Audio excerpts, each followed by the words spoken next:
Unis par le sang, unis dans l'effort pour l'indépendance. Dressons nos fronts, longtemps courbés, et pour de bon, prenons le plus bel élan dans la paix au peuple ardent.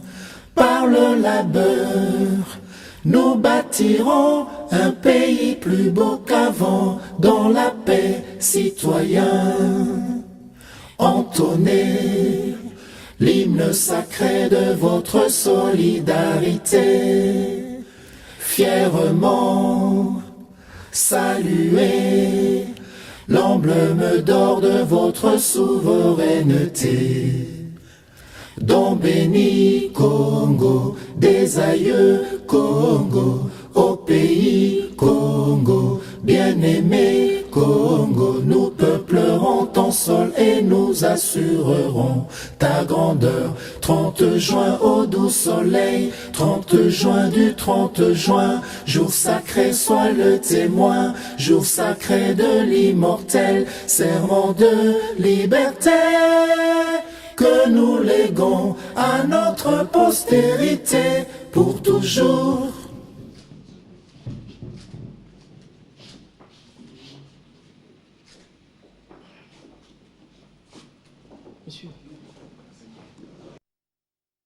Mesdames, Messieurs, bienvenue tous à cette interview spéciale qui est organisée ici au niveau de la Présidence de la République. Nous avons le plaisir de recevoir Son Excellence Monsieur le Président de la République, Joseph Kabila Kabange, qui est candidat au second tour de la présidentielle. Comme vous le savez, c'est dans les quelques heures qui vont suivre, le dimanche 29 octobre 2006. Et sur ce plateau, nous avons un panel des journalistes non les moindres. Nous avavons tout d'abord Kibambi Shintoa Tropicana. Bonsoir Kibambi. Bonsoir. Et puis nous avons Freddy Mansa du quotidien, donc Le Potentiel. Bonsoir. Nous avons Willy Kalingai. Willy Kalingai, il est d'Antena. Bonsoir Willy. Bonsoir. Nous avons Kim Polongo Mukambilwa qui est de la RTNC. Bonsoir Kim Polongo. Et puis nous avons Patrick Mouyaya de CBS. Bonsoir Patrick. Bonsoir. Monsieur le Président, merci d'avoir accepté cette interview. Tout de suite et sans tarder, nous allons pouvoir donner la parole à notre estimé confrère Kibambi qui va pouvoir ouvrir le débat, parce qu'à cette heure, la population attend et attendait longtemps de vous voir vous exprimer et pouvoir communiquer avec elle. Tout de suite, on va commencer avec Kibambi Chitois. Monsieur le Président, bonjour. J'ai deux préoccupations. La première, Monsieur le Président, dans une certaine opinion, ou pour une certaine opinion, c'est vous qui avez refusé le débat. Alors je voudrais savoir pour quelles raisons, quelles sont les raisons qui ont motivé ce refus. Deuxième petite préoccupation, avant d'entrer dans l'essentiel. Tout le long du premier tour, vous étiez porteur de œufs, vous portiez des œufs. Alors, on se pose la question de savoir pourquoi à un certain moment, le 20, le 21, le 22, vous les avez déposés. Et surtout, est-ce que vous avez repris votre panier d'œufs, Monsieur le Président? Merci bien, Monsieur Kibambi. Eh bien, primo, le débat. Le débat a été voulu par le législateur.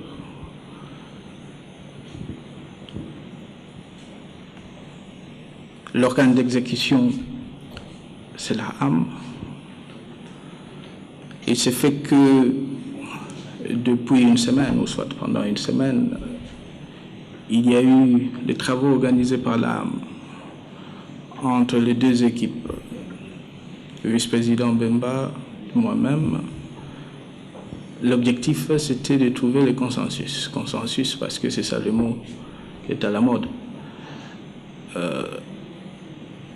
Après une semaine de travail, les deux équipes ne se sont pas mis d'accord. Par conséquent, la âme a annulé le débat.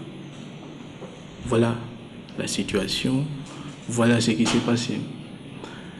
C'est fort dommage que dans ce pays, le président de la République, aujourd'hui candidat, est devenu le bouc émissaire. Tout ce qui se passe, tout ce qui ne va pas, c'est le président de la République. Eh bien, le président, c'est lui chef, j'assume. Mais la vérité, c'est que la AM a annulé le débat. Et je crois bien que je me suis incliné, parce que c'est une décision d'une structure que nous avons mise en place, une structure, une commission citoyenne d'ailleurs, comme aussi je l'ai fait, je l'ai déjà fait d'ailleurs quand il s'agit de la décision ou de décision de la Cour suprême de justice. Est-ce que le président est toujours porteur des œufs? Non, pas du tout. Pas du tout. Pourquoi?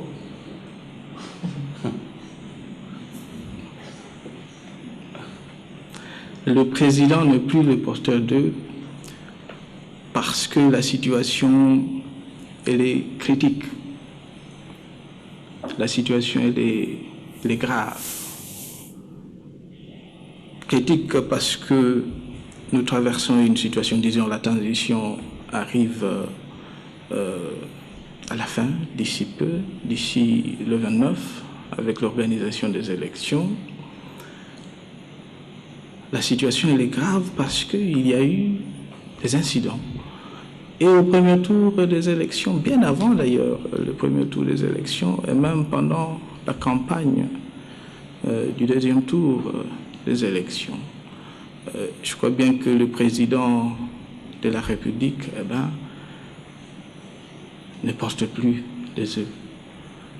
Il est devenu le chef, président de la République, chef de l'État, tout court. Monsieur le Président de la République, la campagne électorale s'achève 2 semaines après son lancement. On ne vous a pas vu sur le terrain. Pourquoi?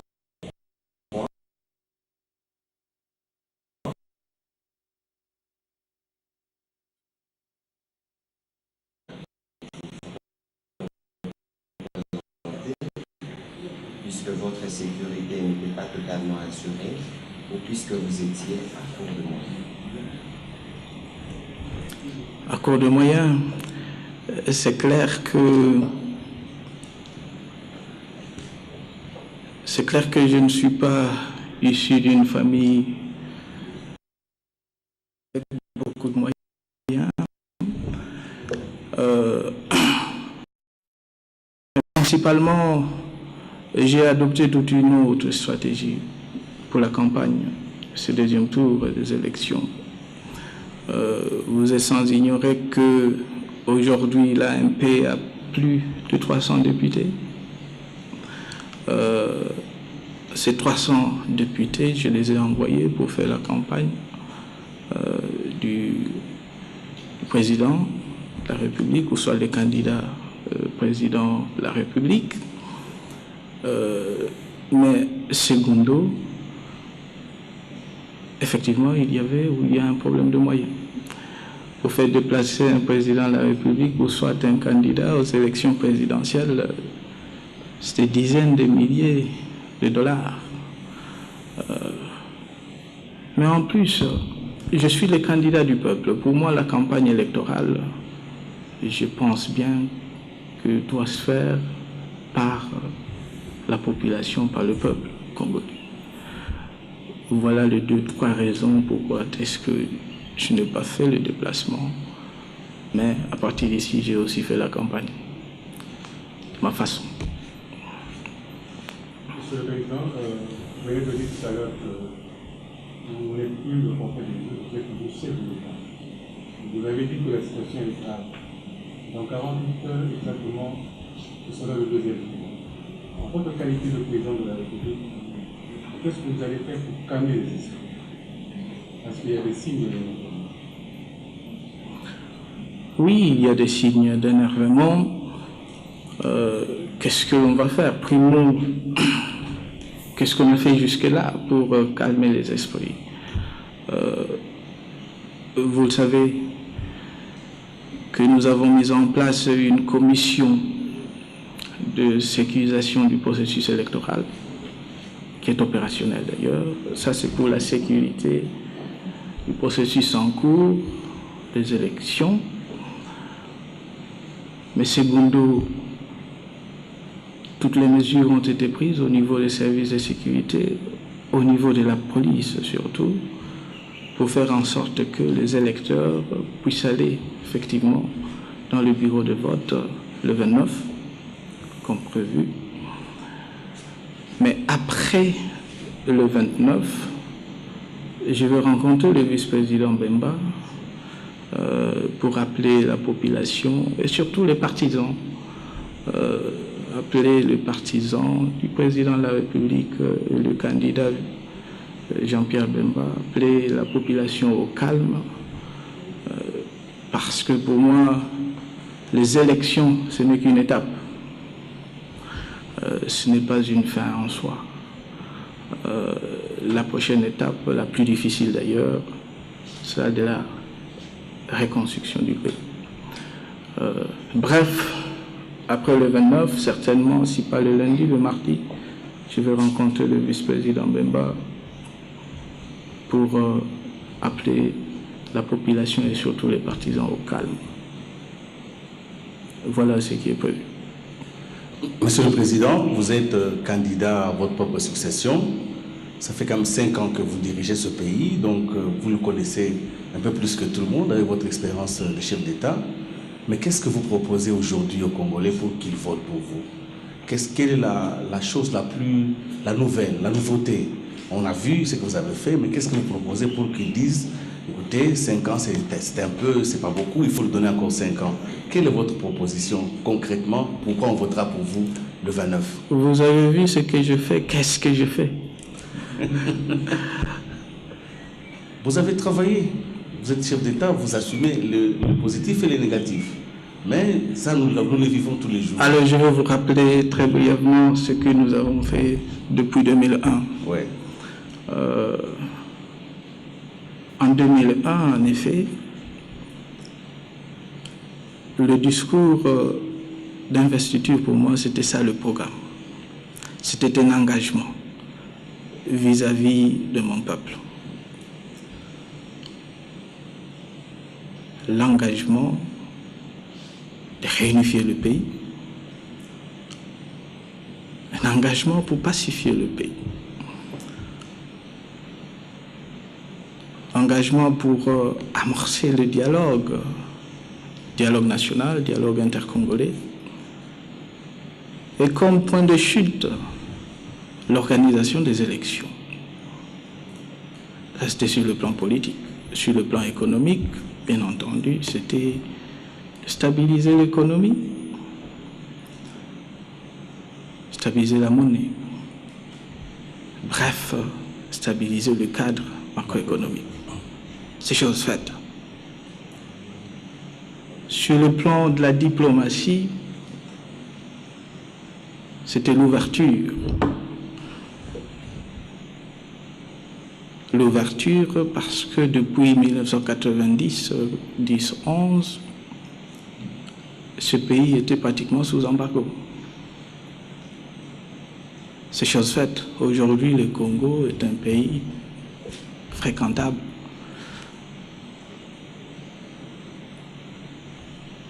Mais l'objectif principal, c'était l'organisation des élections. Maintenant, après les élections,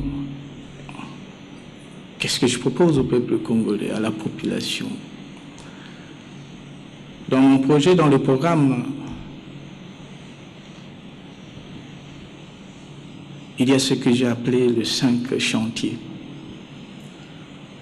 Les 5 chantiers, c'est quoi? Ce sont les priorités.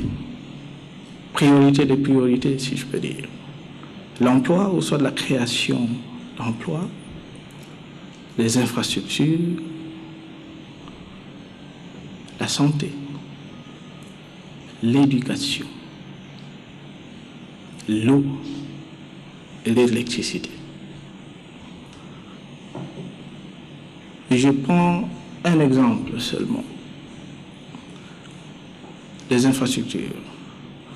Aujourd'hui, sur toute l'étendue du territoire national, le réseau national, le réseau routier, a au total 55 000 kilomètres de routes. Mais c'est seulement 2000 à 2300 kilomètres de routes asphaltées.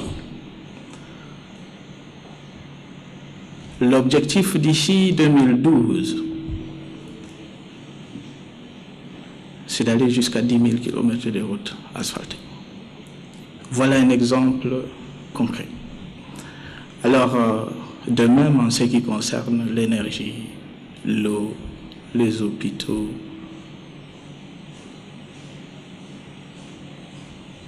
la création d'emplois, par la production bien sûr, par les investissements bien sûr. Alors les 5 chantiers sont des chantiers qui sont interconnectés, qui sont liés. En gros, voilà l'ossature du programme du président. Président, permettez que j'insiste encore sur une petite question. C'est vrai que vous avez promis d'organiser les élections et évidemment nous sommes à 48 heures de cette promesse accomplie, mais les inquiétudes restent quant à la gestion du statut d'opposant. Ça veut dire c'est lui qui va perdre les élections. Comment garantir, nous sommes quand même en Afrique, comment garantir que c'est lui qui va recouvrer tout le pouvoir d'État, le pouvoir de gestion, ne puisse pas se venger sur ce qu'il aurait choqué pendant la campagne, pendant la transition. En fait, si vous êtes élu le 29, votre challenger, vous lui rassurez quoi? La paix, la stabilité. Écoutez, la Constitution, elle est tout à fait claire là-dessus. D'ici la mise en place de l'Assemblée nationale, quand l'Assemblée nationale va commencer à fonctionner, il y a une loi qui sera votée au niveau de l'Assemblée nationale, disons le Parlement. C'est des statuts de l'opposition. Mais en attendant, ce n'est qu'une promesse. Je tiens toujours d'ailleurs mes promesses sur le nombre de paroles. Il ne faut pas oublier que le président peut effectivement gagner les élections, comme aussi il peut perdre les élections. Le vice-président peut gagner les élections, comme aussi il peut le perdre. Mais l'essentiel, c'est qu'il sera protégé, le perdant, protégé par le gagnant. Monsieur le Président, vous avez énuméré 5 chantiers prioritaires, mais par quoi exactement allez-vous commencer dès que vous êtes élu? Disons, il y a plusieurs priorités dans le pays. Si j'ai énuméré 5 chantiers, ce sont les priorités des priorités. Vous ne pouvez pas prétendre aujourd'hui développer le Congo, ou soit l'économie, sans les infrastructures. Vous ne pouvez pas non plus prétendre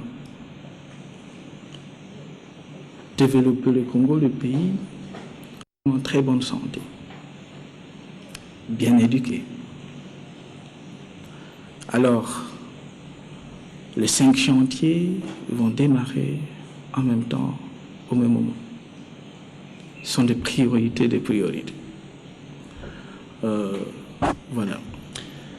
Voilà, Monsieur le Président, vous êtes candidat au second tour des présidentielles. Vous regardez, vous êtes confiant et je rappelle encore, c'est dans quelques heures que les élections vont pouvoir se tenir. Et à vous entendre parler, vous donnez votre plan d'action, les priorités sont là, mais une question reste fondamentale. Vous vous souvenez que vous avez été élu à l'est du pays par rapport à l'image que nos compatriotes de l'Est ont dit, Joseph Kabila, c'est le seul qui nous garantit de nous apporter la paix et la sécurité. De l'autre côté, il y a aussi une question fondamentale pour que vous puissiez construire les routes, donner de l'emploi, reformer la santé et l'éducation. Le problème de la sécurité se pose toujours. Pour que les investisseurs viennent, il faudrait qu'il y ait la sécurité, il faudrait qu'il y ait la paix. Et aussi, pour qu'on aille aux élections demain et après-demain, la population se pose la question. Il y a comme une sorte de psychose au niveau de la ville. Les gens ont peur. Il y a d'autres, je crois que vous êtes bien informés là-dessus, les gens sont en train de partir, ceux qui ont des enfants, en tout cas on ne sait pas comment ça va être, parce qu'on entend Jean-Pierre Bemba d'une part, on vous écoute aussi d'autre part, on sait sentir que entre les deux personnes, il n'y a aucune rivalité, mais c'est un duel pour gagner les élections. L'un et l'autre dit que bon voilà, si je ne suis pas élu, je vais accepter la défaite démocratiquement et je vais protéger vice-versa. Est-ce que vous pouvez garantir aujourd'hui, à quelques heures donc, des élections qui vont se dérouler présidentielles et même des provinciales, la question sécuritaire, comment vous la voyez, comment elle est gérée pour rassurer la population afin qu'elle se rende en masse pour voter, d'autant plus pour l'intérêt supérieur de la nation? Alors, faisons un tout petit peu le tour d'horizon, ou soit le point de la situation sur toute l'étendue du territoire national, bien sûr, pas seulement la capitale. Vous avez évoqué la situation à l'est du pays et la situation dans la capitale ici. Moi, je dirais que sur toute l'étendue du territoire national, la situation, elle est plutôt calme. L'est du pays, il y a l'Ituri. L'est du pays, c'est le nord et le sud Kivu. Les trois provinces, la province orientale, le nord et le sud Kivu. La province orientale, aujourd'hui, le gouvernement a le contrôle de 99,9% du territoire en Ituri, le district de l'Ituri. Les derniers affrontements ont eu lieu, je crois bien, il y a 3-4 semaines. On a vite maîtrisé cette situation. Et comme au premier tour, la population de l'Ituri, je crois, et je demande d'ailleurs à cette population d'aller massivement dans le bureau de vote et effectivement exercer leurs droits. Le Nord Kivu, c'est presque la même situation. Nous avons le contrôle de la situation au Nord Kivu. Oui, il y a toujours des groupes armés, surtout autour de Massissi. Le phénomène aujourd'hui de Laurent Kunda, mais aussi comme au premier tour, la population du Nord Kivu, je crois bien, va aller massivement dans le bureau de vote. La même situation presque au sud Kivu. À un certain moment, on avait aussi des problèmes au nord Katanga, avec le phénomène de Maï Maï, etc. Mais on a mis fin, et je crois bien une fois pour toutes, à cette situation. Les responsables sont en prison aujourd'hui. Les fameux Gédéon, Chinja Chinja, et bien d'autres. Aujourd'hui, la situation au nord Katanga est plus ou moins maîtrisée à 98-99%. Maintenant, la capitale. La capitale, je crois bien que c'est un problème psychologique. La psychose, effectivement.